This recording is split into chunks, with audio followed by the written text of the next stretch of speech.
Shabbat Shalom a todos los presentes y a todos los que nos van a ver en diferido. Bienvenidos a este espacio de estudio, como cada 15 días, al Sefer HaMitzvot, a las 613 mitzvot también, se le puede llamar así, que es un concepto que, reitero, estamos posteriormente para cuestionarnos si tiene sentido seguir afirmándolo como una verdad absoluta.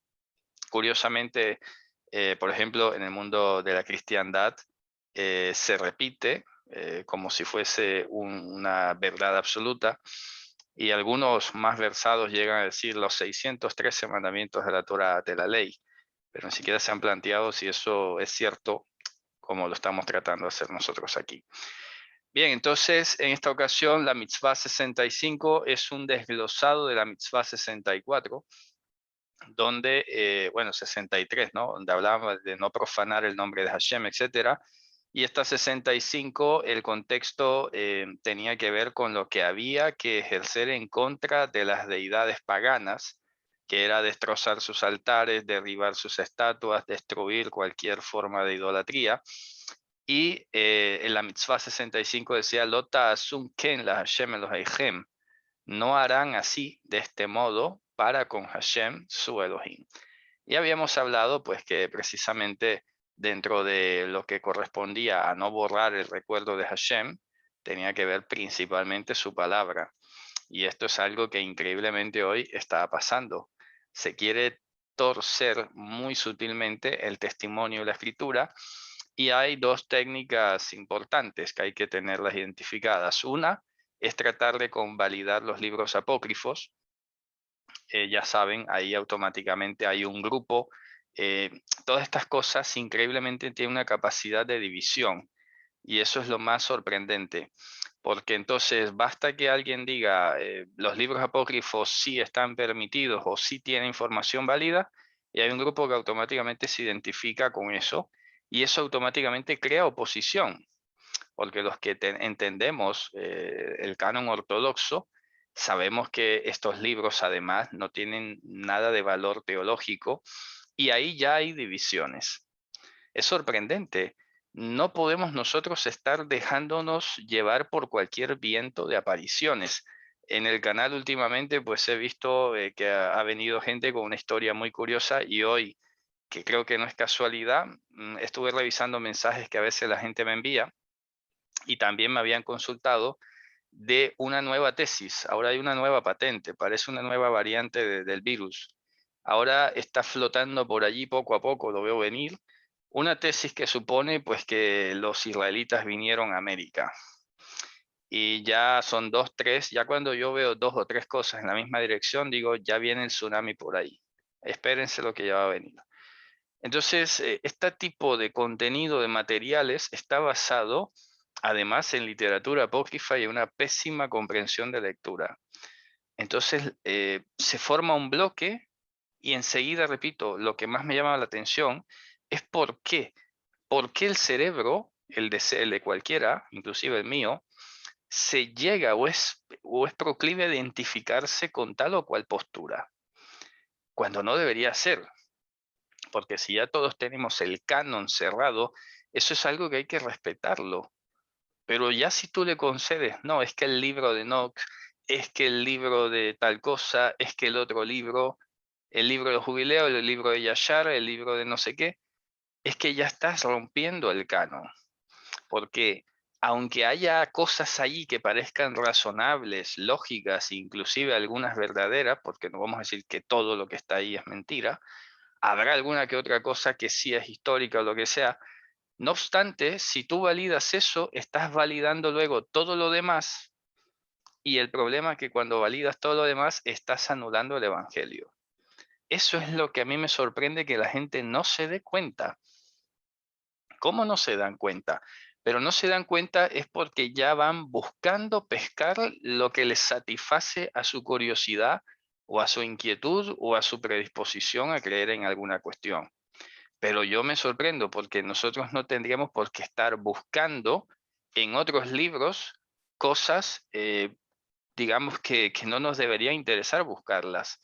Eso ya es parte de hacer precisamente una idolatría, pero de la auténtica. porque aprovechando, hablando de estas cosas, por ahí me he sorprendido que hay un famoso expositor cabalista que ahora, digamos, en unión con su esposa, están promoviendo el renacimiento de María Magdalena y el feminismo y cuanta cosa, y llega a decir descaradamente que el Corán también es inspiración divina y que tal vez de aquí en adelante aparecerá algún otro libro porque supuestamente Dios no puede estar contenido por ningún libro.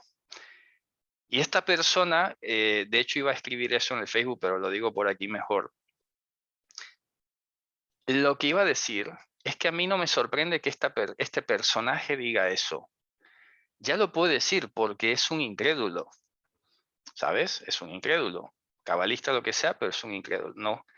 Pero el problema es quién lo escucha. A mí me sorprende que haya gente de entre nosotros, de entre el pueblo, que todavía escuche a este personaje. Es que yo no sé si no se ha enterado las últimas cosas que ha dicho, ¿sabes? Pero con lo que le estoy diciendo debería bastar. Pero si quieren comprobarlo, pues vayan a comprobarlo. Y se darán cuenta de dónde va el viaje. Están armando una hermandad con el Islam, con el cristianismo, como que todos los caminos conducen a Dios. Y uno de los pilares fundamentales es que Dios no puede estar encerrado en un canon. Y entonces, ¿a qué vamos? Porque eso deteriora, socava con total éxito la validez y la rigidez del Evangelio. El apóstol Pablo fue enfático y esto por eso es que a muchos no les gusta Pablo. Por eso es que a Pablo lo tuercen, lo estropean, lo atropellan, trapean el piso, porque Pablo sabía perfectamente las dimensiones y los alcances del ingenio judío para el mal, ¿vale? Y les dijo a los Gálatas, ni siquiera si un mensajero del cielo viene con un evangelio distinto a esto, ni aún lo recibáis, ni siquiera si soy yo mismo. Eso tiene validez hoy. Ya puede venir el señor con 3, 4 doctorados, con postdoctorados, experto en lo que sea, en arqueología, en lo que quieras. Que si te viene a decir que es que el evangelio no es suficiente, o que Pablo tal vez era un fariseo, o que era un machista, o que simplemente no todo lo que él dijo era palabra de Dios, es que está siendo mentiroso a Yehoshua y a los demás apóstoles.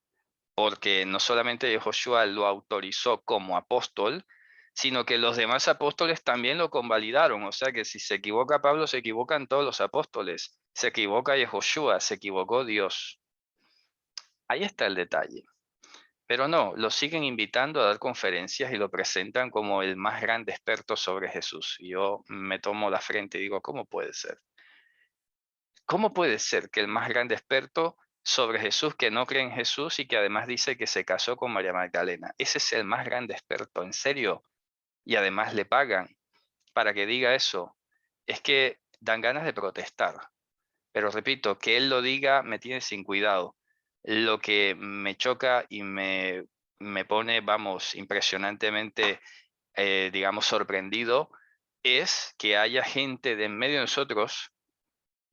nosotros, repito, que le escuche, que le lea, que le compre los libros y que se fascine. Ahí es donde personajes como este, es cuando Pablo decía, ¿quién lo fascinó? ¿Quién lo fascinó? El título, el tono de la voz, la retórica, el conocimiento, eso. ¿Cómo puede ser que el Yehoshua que les he presentado ahora simplemente está tambaleando porque apareció una figura que simplemente dice que no es así?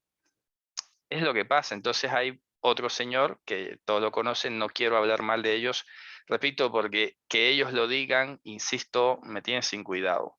El problema es que lo escuchen. Entonces, por eso hace poco hice una publicación en Facebook sobre los packs o líneas, cómo se introducen los que atacan el Evangelio.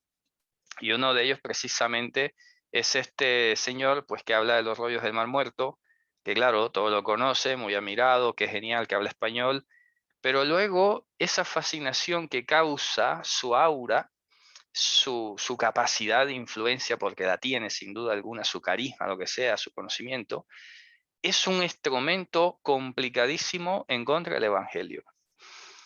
Entonces, no vaya a ser, repito, porque no te voy a decir desde aquí ni te puedo prohibir ni siquiera que lo escuches, ¿sabes? Porque Pablo sí usaba ese tono. Me gusta cuando le escribe a Filemón y dice, oye, te lo pudiera pedir porque como una orden, pero te lo digo con amor, ¿sabes? Pero lo que quiero decir es que no vaya a ser que por estar escuchando a estos personajes vengamos a empezar a dudar o a mostrar la más mínima sombra de duda de lo que dice el Evangelio.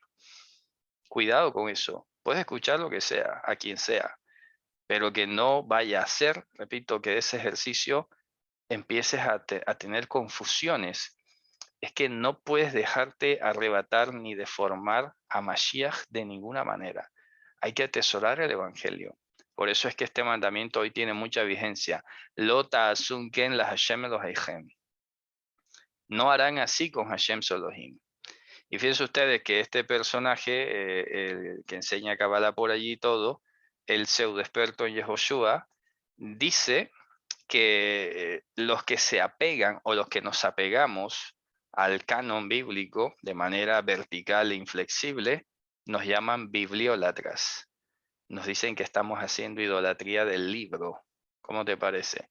Pero resulta que los que la están haciendo son ellos, porque lo que no les gusta lo tallan, lo quitan y se hacen un Dios a su medida, con las propias páginas de la Biblia, y ahora hay que decir con las páginas del Corán y con las páginas de quién sabe qué otra religión. Entonces, Javerín, mucho cuidado con eso, porque luego, repito, me empiezo yo a enterar, es que por allá andan diciendo y veo que están confundidos algunos. Digo, pero ¿qué está pasando?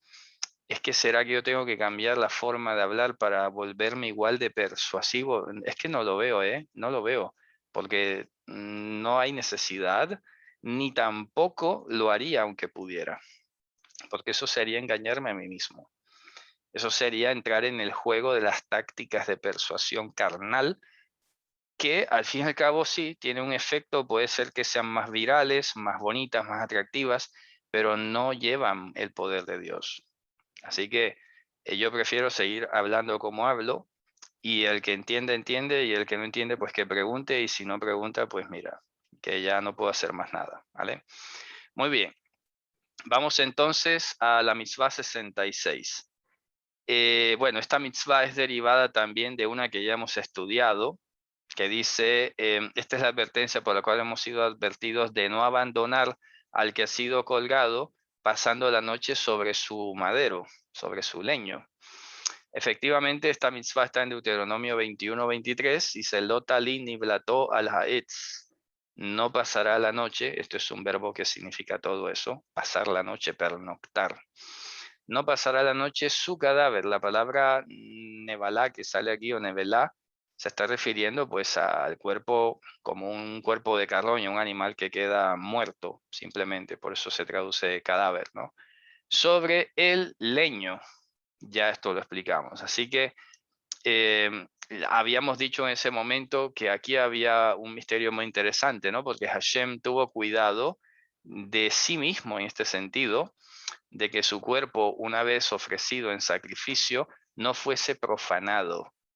Porque claro, como lo expliqué mucho más específicamente, mucho más ampliamente en Juan, el proceso de la ofrenda de Hashem, de su cuerpo, contempló el proceso de no intervenir, de que la vida no intervenga.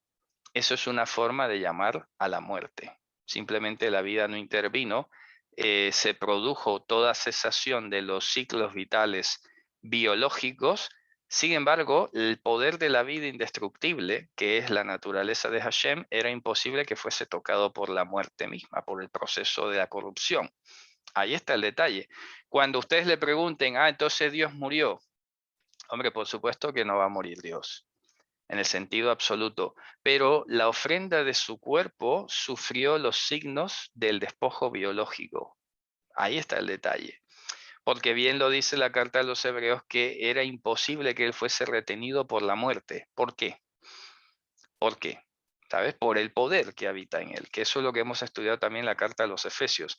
Es ese poder, es esa naturaleza de la vida la que es inextinguible.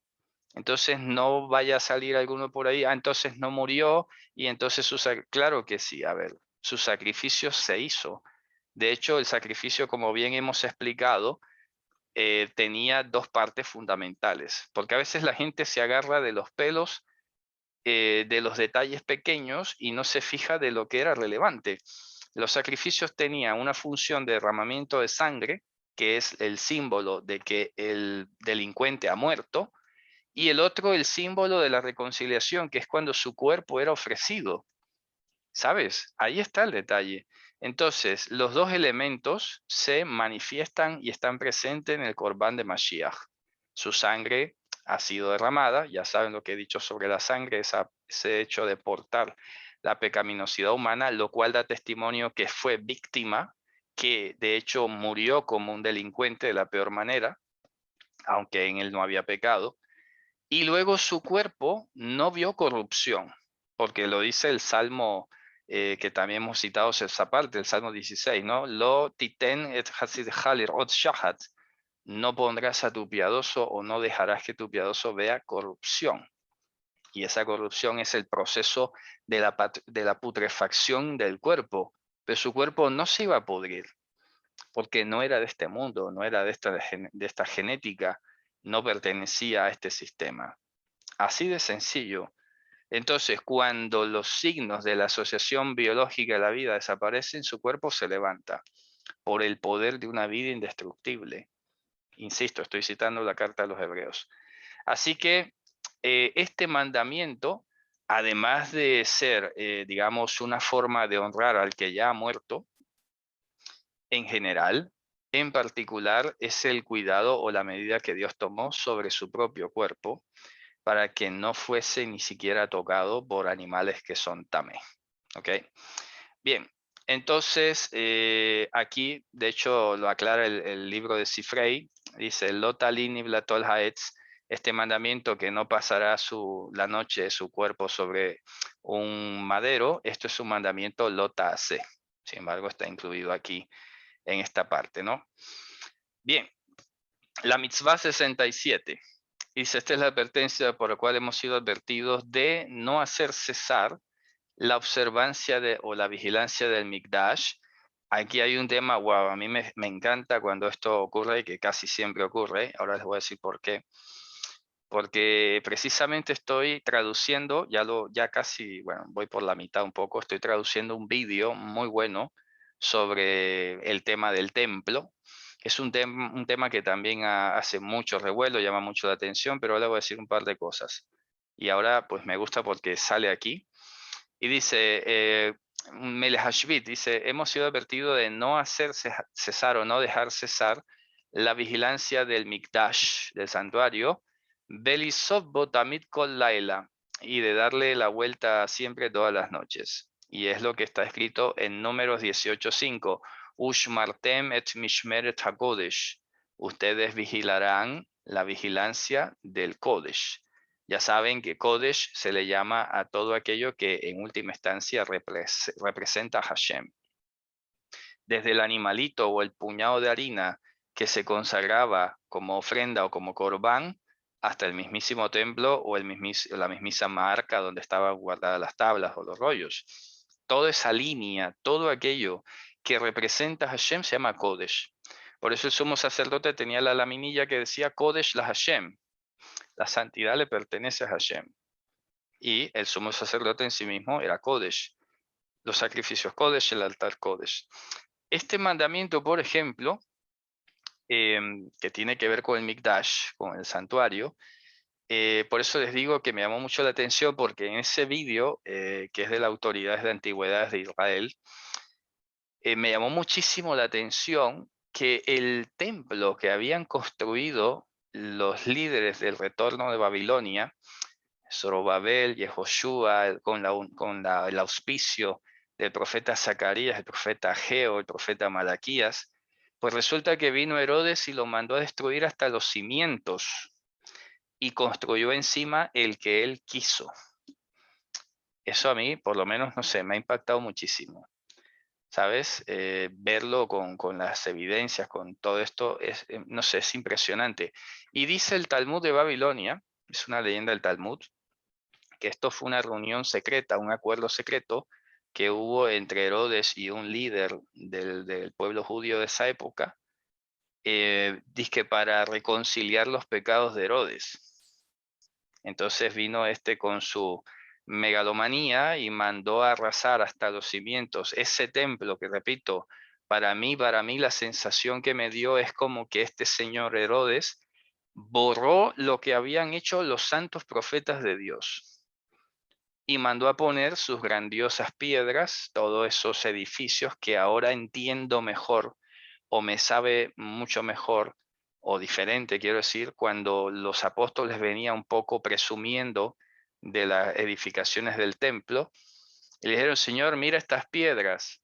En el vídeo se van a dar cuenta que hay una sola piedra que pesa 600 toneladas. 600 toneladas, que las piedras en promedio miden entre 2 y 4 metros cada una.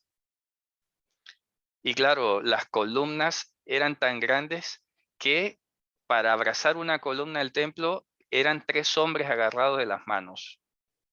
Imagínate, 3 hombres agarrados de la mano para darle la vuelta a la columna.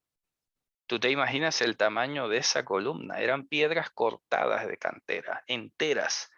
Vaya trabajo, había más de 10.000 trabajadores de todos los días llevando, cavando piedras, transportando y todo. Con la ayuda de los romanos se construyó ese templo para rematar. Entonces, por eso cuando los apóstoles presumen del templo, mira qué piedras, mira qué edificaciones, ¿cuál fue la respuesta de Mashiach? Sí, ya, tranquilo, que no va a quedar ni una piedra sobre piedra. Esa respuesta ahora me suena mucho más contundente. Yo, no sé, alcancé a percibir hasta un cierto desprecio, llamémosle así, respecto de esa construcción de la que se presumía, porque es que literalmente había borrado la herencia que habían hecho los profetas de Israel para este señor construir algo a su gusto, a su manera y a su modo. Así que no es que tenga yo nada en contra de los estudios del templo, porque sí, hay algunos hermanos que se dedican a eso, tienen como una bandera con este tema, pero yo personalmente, no sé, siempre había sentido como una distancia de este tema, me parecía como que, pero ¿por qué tanto el templo, no? Tanto énfasis, tanta cosa con el templo, y ahora no sé, personalmente tengo un poco más de certeza yo personalmente del por qué no. ¿Por qué esa distancia con el tema del templo y tanta fascinación? Porque sencillamente es una obra que fue levantada sin el auspicio de un profeta y que derrumbó lo que habían hecho los profetas, ¿vale? Así que por eso se los comento. Entonces, cuando aquí dice, ustedes guardarán la vigilancia del Kodesh, es que ese templo no era Kodesh prácticamente.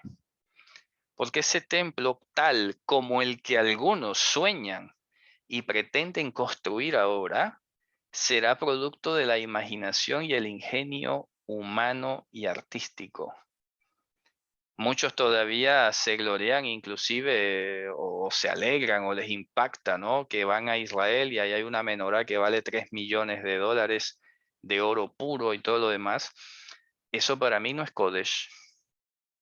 ¿Por qué? Porque eso es un ingenio humano el que se lo hizo. Lo pudiera haber hecho yo, por ejemplo. ¿Sabes a qué me refiero, no? Entonces, no es Kodesh, porque eso no lo inspiró Dios. Y no va a ser Kodesh además, porque cualquier templo, que dudo mucho que se levante, pero si ahí llegasen a construir alguna cosa, algún remedo de templo, eso será una abominación. Será pisotear el sacrificio de Mashiach, porque bien ha dicho él que alguien mayor que el templo ya estaba aquí. Entonces, les digo otra cuestión que también está pendiente de que la publique. Ha sido producto también de reflexionar mucho en las lecturas que hago con mi esposa. También discutimos sobre estos temas y tal. Y siempre ha habido la sensación o el apoyo de que como que se tiene que construir el templo para que allí se siente el hombre iniquidad, porque es que en Tesalonicenses dice que el hombre de la no Torá se va a sentar allí en el templo. Y resulta que ahora entiendo un poco mejor cuando el apóstol Pablo decía, ya ustedes saben qué es lo que lo detiene, ¿sabes? Resulta que la mayoría de los comentaristas de la gente se va guiando de que tiene que ser un templo literal. Como que sí, se tiene que construir un templo para que ahí se cumpla la profecía. Y por eso inclusive tanto judíos sionistas como cristianos sionistas tienen casi una obsesión con el tema del templo. Pero no podemos olvidar nosotros que el templo somos nosotros, el templo de Hashem, ¿no? Y que entonces lo que va a pasar es que ahí hay una palabra clave en Tesalonicenses, la apostasía. La apostasía solo puede darse dentro de la congregación de los santos. No se puede dar en otro lugar. ¿Sabes? Un católico no apostata, por ejemplo, porque el católico está por fuera. Qué sé yo, un musulmán no apostata, ese está por fuera. Los que apostatan son los que están adentro. Entonces dice que no aparecerá hasta que venga la apostasía. Y ya ustedes saben qué es lo que la detiene. Y, y he pensado, y hemos pensado, hemos comentado acá en privado, muy nuestro, que es justamente el hecho de que se siga enseñando la palabra, lo que todavía no deja manifestarse descaradamente a la apostasía. Pero si Hashem un día cualquiera dijera a todos los maestros serios de Torah o de Biblia en todo el mundo, ¿sabes qué? Ya no enseñes más, quédense un tiempo calladitos, la apostasía se manifestaría automáticamente.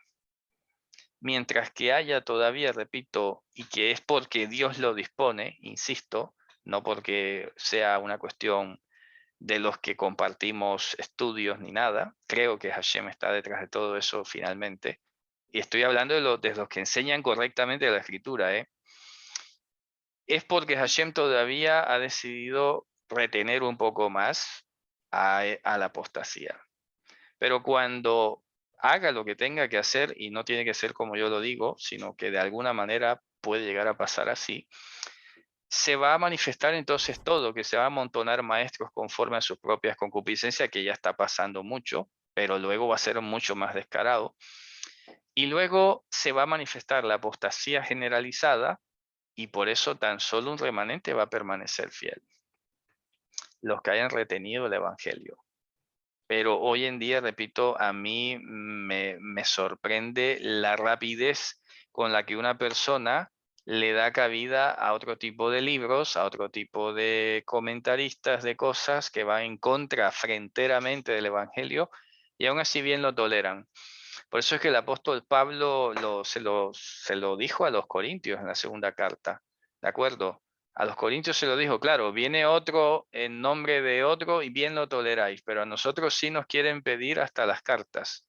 A nosotros sí nos ponen en duda todo, pero a nosotros bien lo toleráis. Ya veremos a dónde va a terminar esto, ¿ya? Bueno, muy bien. Vamos a ver qué me dice. Vivo cerca y tengo clientes judíos americanos y ellos me comentan que Joshua no pudo haber nacido de esa forma porque Hashem no puede quebrantar la ley. He tocado a una mujer casada. Es que estas son este tipo de argumentos, por ejemplo, que ni siquiera es un argumento. Es que esto es una cuestión que se da porque precisamente ellos ven a Joshua como un humano. Si ellos por un momento, solo por un momento, abrieran su mente y se dieran cuenta que es Dios el que estuvo aquí y que Él no está embarazando a la mujer de otro porque no le está tomando como su mujer, es que me parece totalmente absurdo. Con razón tienen en decir que no, porque es que no puede ser, ¿sabes? Pero que lastimosamente, si ese es el razonamiento de ellos, pues con razón les va a costar siglos entenderlo, si fuera por medios humanos. Pero bueno, que Dios se les revele, ¿no? Pero es que no es la figura, no es que Dios esté tomando la mujer de otro, es que Dios se ha metido en el vientre de una mujer, que eso es diferente. Yo no sé por qué lo terminan comparando con un adulterio, que no tiene nada que ver, repito. Dice, a ver, tengo un problema en mi comunidad, el pastor dice, que le dije, dice que Joshua es hombre humano y que hacer ahora le expliqué que ningún hombre humano puede redimir. Bueno, a ver, son cosas que ya hablaremos en detalle porque aquí no puedo responder esta pregunta porque son cuestiones de procedimiento y luego me extendería demasiado. Ya estaremos pendientes, no sé si a través del correo o algo, me escriben y con calma les iré respondiendo estas cuestiones porque Claro, lo más fácil así es decir, bueno, vete de ahí, que, hombre, pero bueno, hay que ver la manera de tal vez comprender qué es lo que quiere decir, porque a veces cuando insisten tanto en decir que es un humano, depende, ¿no? ¿Cómo lo está enfocando? Y lo digo por experiencia, porque alguna vez estuve hablando con alguien que decía que sí, que es humano, pero cuando le expliqué que no podía hacerlo porque eso lo haría pecador, reconoció, no, que por ese lado entonces tú tienes razón. Ah, es lo que pasa, que a veces el ruido, a veces la expresión, a veces lo que decimos, cómo lo decimos y cómo lo entiende la otra persona. Entonces no se puede ir a la ligera tampoco, hay que hablar muchísimo. Ahora, si la persona es demasiado cerrada y de pronto esto lo va a ser un caballo de batalla para reafirmar no sé qué, hombre, ya ahí sí hay que reconsiderar de pronto si se debe seguir allí. Entonces, volviendo a nuestra mitzvah 67, cuando dice, ustedes guardarán la vigilancia del Kodesh, hoy sabemos nosotros que el Kodesh es Hashem, que es Yehoshua, que es el Ruach HaKodesh que tenemos dentro de nosotros ahora operando desde adentro, como lo expliqué en la carta a los Efesios, y esa es la vigilancia que tenemos que efectuar nosotros. Cuando aquí se dice ustedes vigilarán, ¿a qué se refiere? No solamente apuntaba esto al hecho de que literalmente hubieran guardias allí en las murallas del templo alrededor y todo lo demás, sino que ya desde Génesis encontramos, vamos a buscarlo aquí rápidamente, que la raíz shamar, que traduce en guardar, que es guardar efectivamente, es uno de los dos mandamientos que le dio Hashem a Adán. En Génesis 2:15. Vaikach Hashem Elohim et Adam, vayanihehu began Eden leovdah l'shamrah. Dice, y tomó Hashem Elohim a este Adam, lo dejó reposar, dice literalmente, vayanihehu, lo dejó reposar, como cuando la hoja se deja caer y reposa sobre una superficie, más o menos, es bastante poético. En el Gan Eden, ¿para qué? Para servirlo y para vigilarlo. ¿Qué es esto de vigilar? Vigilar aquí es cultivar. Y lo de trabajar es lo de servir. Servir y cultivar. En estos dos verbos fundamentalmente se basa el concepto práctico del amor bíblico. Servir y cultivar. Ya está, ahí está todo. Servir y cultivar. Cuando cultivas, ¿qué es lo que haces? Crecer. Haces crecer algo. Cuando cultivas, por ejemplo, yo todos los días, ahora que tengo el huerto, que algunos lo han visto, tengo que salir a vigilarlo. No es que esté ahí las 24 horas al pie, que no se le pare ni una mosca, no, pero estoy constantemente, pero no solamente echándole ojo, es que lo estoy regando, lo estoy abonando, limpio lo que tengo que limpiar, etcétera. Eso es vigilarlo. Estoy favoreciendo su crecimiento. Entonces, si ahora nosotros somos Kodesh, porque somos templo de Ruach HaKodesh, pues entre nosotros sí que tenemos que vigilarnos para que cultivemos, el uno al otro nos cultivemos y crezcamos. A eso se refiere. Esto podemos conectarlo, por ejemplo, como cuando Pablo dijo, no seáis tropiezos ni a judíos ni a gentiles, ni a la congregación, es decir, a la congregación de Hashem. A eso se refiere. Con que ya no seas tropiezo, ya se va haciendo algo, pero no se reduce a eso. Se tiene y se trata de cultivar, de vigilar. Y esto nunca nos debe parecer a nosotros negativo, porque en el mundo esto suena pésimo. ¿Sabes? Como que alguien está pendiente, supongamos, oye, ya te diste cuenta, te veo hablando de un viaje, te veo hablando de esto, ya te diste cuenta que es Shabbat. Eso, por ejemplo, eso es vigilar, pero no para salir a denunciar y a exponer y a destruir al otro. No, es una vigilancia favorable. A mí me gustaría que alguien me lo dijera, si en un momento determinado, ¿no? Que yo esté así de pronto, me descuide y alguien me diga, oye, pero es que es Shabbat. Ah, es verdad. ¿Y yo me voy a ofender acaso por eso? De ninguna manera. Pero en el mundo que dice, no te metas, es mi vida. Ese tipo de respuestas aquí no caben. Es que nos vamos a meter en estos términos sanos, claro está, en el término del consejo bíblico, del recorderis bíblico. El recorderis que dice, oye, es que esto no se puede porque este mandamiento dice esto por acá. Y tú tienes que decir, tienes razón, gracias, en vez de responder de otra manera. ¿Vale?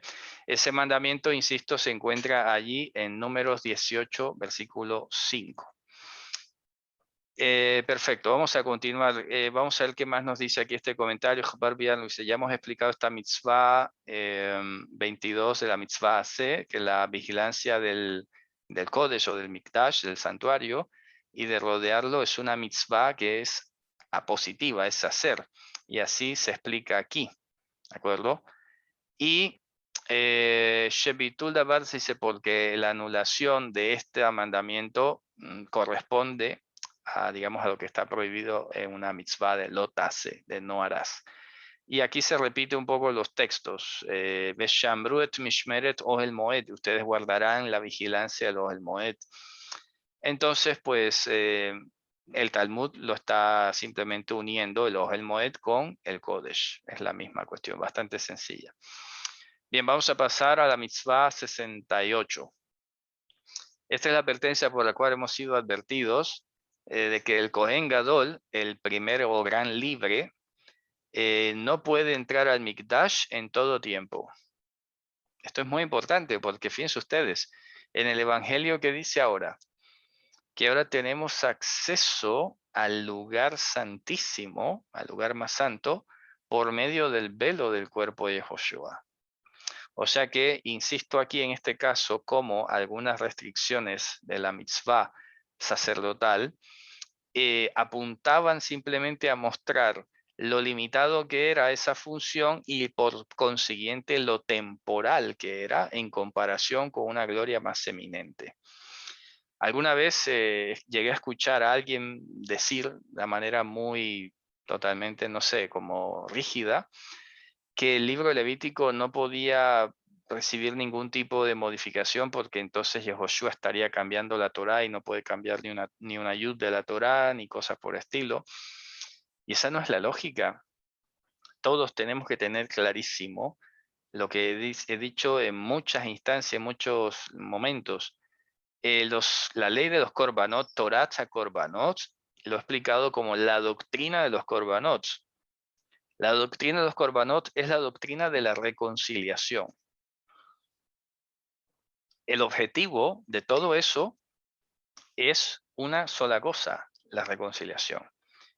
De tal manera que si Yehoshua ha efectuado la reconciliación, el objetivo de esos montones de procedimientos ya se han ejecutado. Y eso simplemente no es anular la ley. Es que la ley sigue activa, pero hay que distinguir entre ley activa y la vigencia de los procedimientos.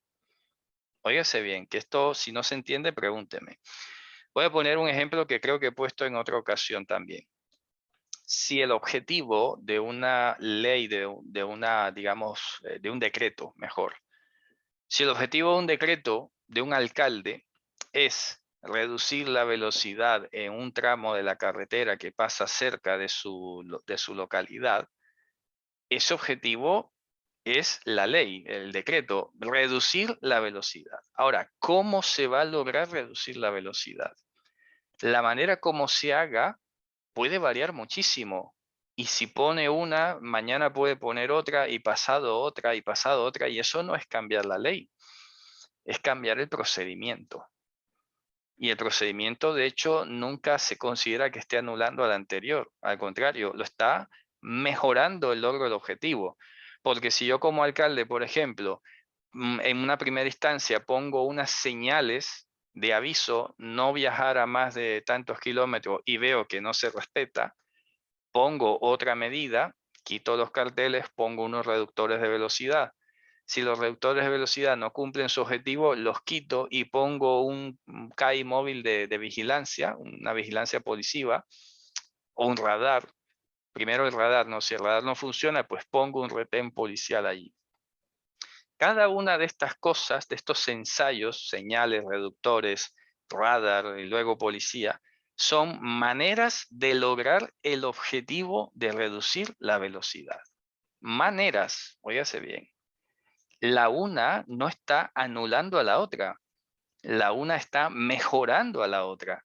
Entonces, los corbanots de Levítico todos los sacrificios de Levítico han recibido una mejora en el Corbán de Mashiach.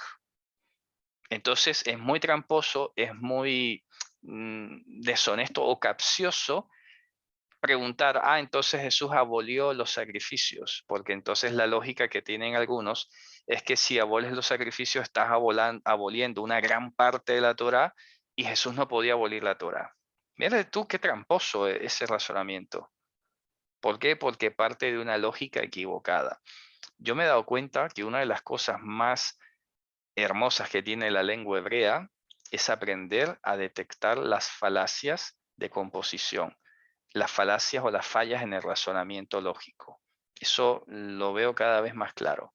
Entonces, no es el punto de partida, no es de plantearlo en esos términos. No, hay que decir simplemente, no, espérate, él no es que esté aboliendo, está mejorando.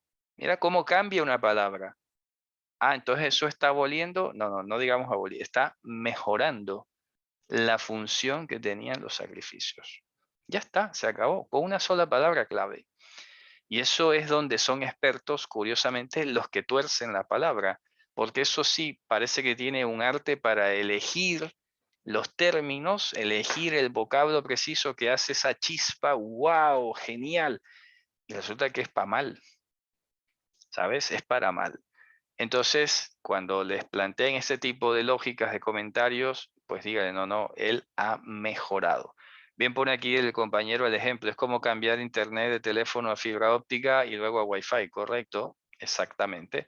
La función se está cumpliendo, pero no es que lo uno esté anulando lo otro, lo está mejorando. Sencillo, ¿no? Hay que verlo de esa manera. Si tú admites la palabra anular o quitar, a ver que sí, desde un ángulo lo ves que estás quitando una cosa, pero si te quedas allí, se te estropea todo el razonamiento. Tienes que partir del hecho de que eso en todo caso era una medida temporal.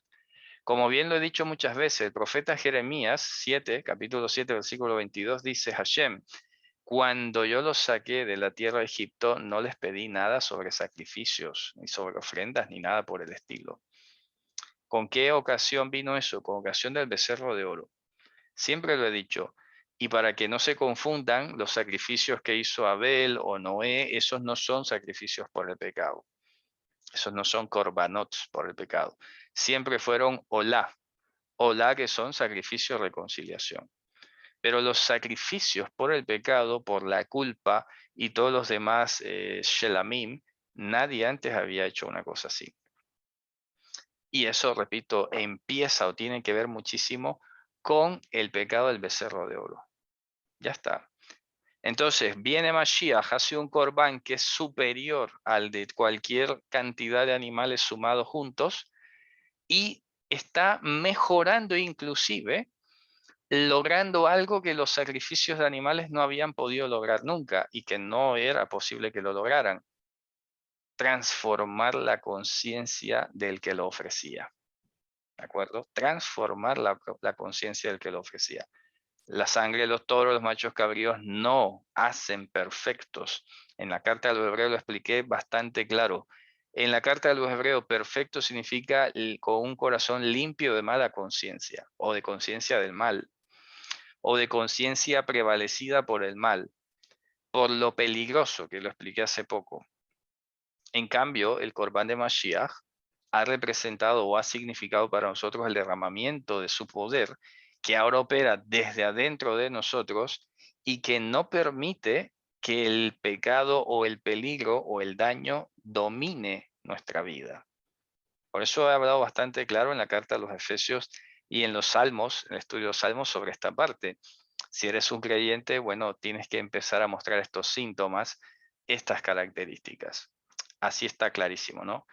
Muy bien. Entonces, el mandamiento se encuentra en Levítico 16:2, Be'al yabo bechol ha'et el hakodesh, que no entre en toda circunstancia al Kodesh. Acuérdense que la palabra ed en hebreo apunta más a circunstancias que a concepto temporalidad. Y claro, este contexto, si lo leemos, hace alguna mención de lo que pasó con los hijos de Aarón que habían muerto, que eso lo relata el libro de Números, pero si tú lees luego cronológicamente todo, tiene que ver un poco con esto. Entonces, claro, no vas a entrar allí, o el sumo sacerdote no podía entrar allí cuando él quisiera o cuando él considerara que era necesario, sino que una vez más es Dios el que pone las condiciones. Dice, no, no, aquí solo vas a entrar una sola vez al año y no sin sangre. O sea, tienes que venir siempre con sangre. Y como bien hace la exégesis la carta a los hebreos, esta sangre que llevaba el sumo sacerdote ni siquiera era de él, era de los toros y animales. Que hay un vídeo completo en este canal que se llama Yomá, todo lo que tienes que saber sobre el Yom Kippurim, lo voy a tratar de rescatar así, de actualizarlo para que lo vean, pero lo pueden buscar. Y se darán cuenta todos los pasos que tenían que hacerse en el Yom Kippurim, pero eso era una sola vez al año. En la carta de los hebreos a continuación, como estamos en una mejora, estamos en una brit mejorada, con promesas mejoradas, con mandamientos mejorados, ahora Hashem ha permitido que tengamos acceso al lugar santísimo a través del Corbán de Mashiach, de su propio cuerpo. Malísimo, malicioso sería que alguien diga, entonces Dios anuló el mandamiento que dice que no se entre en todo tiempo al Kodesh. ¿Me explico? Esa sería la misma lógica aplicada. Entonces Dios anuló el mandamiento que dice que no entre en cualquier circunstancia, sino una sola vez al año. Entonces, ¿a quién le creemos más? ¿Al Levítico o al autor de la carta a los Hebreos? Eso es demasiado capcioso. Eso es poner a discutir o a pelear cosas que no tienen que pelearse. Hay que entender que esta ley de Levítico era un parágrafo transitorio en un contexto de imperfección acerca de nuestra relación con Hashem, y que ahora que el sacrificio mejorado ha logrado todo lo que ya he dicho hasta ahora, entonces con total razón no hay necesidad de imponer un límite de acceso cuando los efectos ya se han conseguido. ¿Te das cuenta? Entonces, Javerim, hay que tener muchísimo cuidado con estos argumentos y los raciocinios. No, tampoco tenemos que estar respondiendo automáticamente a cuando alguien dice algo, porque igual yo ya me he dejado un poco de eso. Yo antes me la pasaba gran parte del día discutiendo con los que salían con cosas raras, ya casi no lo hago, lo evito al máximo que puedo. Así que algunos de ustedes tal vez pasen por esa etapa y ya se les quitará después, pero si yo les pudiera decir, pues evítenlo, ¿sabes? No, no tiene caso. Estos que andan buscando debate nunca va a cambiar de opinión. Ya están convencidos y quieren simplemente ganar un poco de visibilidad y ya está. Entonces, pero si por ahí se llega a encontrar con este tipo de paradigmas que en últimas el objetivo que tiene es desacreditar o socavar el valor del evangelio, pues ya saben cómo tienen que abordar la cuestión. ¿Sabes? Mira, es que tú sabes que esto es inspirado por Dios, ¿no? ¿Vale? Partamos de ahí. Si no, no tiene sentido seguir discutiendo, porque no vamos a llegar a ninguna parte. No vaya a ser que después de toda la discusión vayas de pronto a dudar de que este libro está en la Biblia o de que este pasaje está en la Biblia. Vamos a asegurarnos primero de que sí, ¿no? Y ya luego hablamos. Así que esto es para tomarse el tiempo.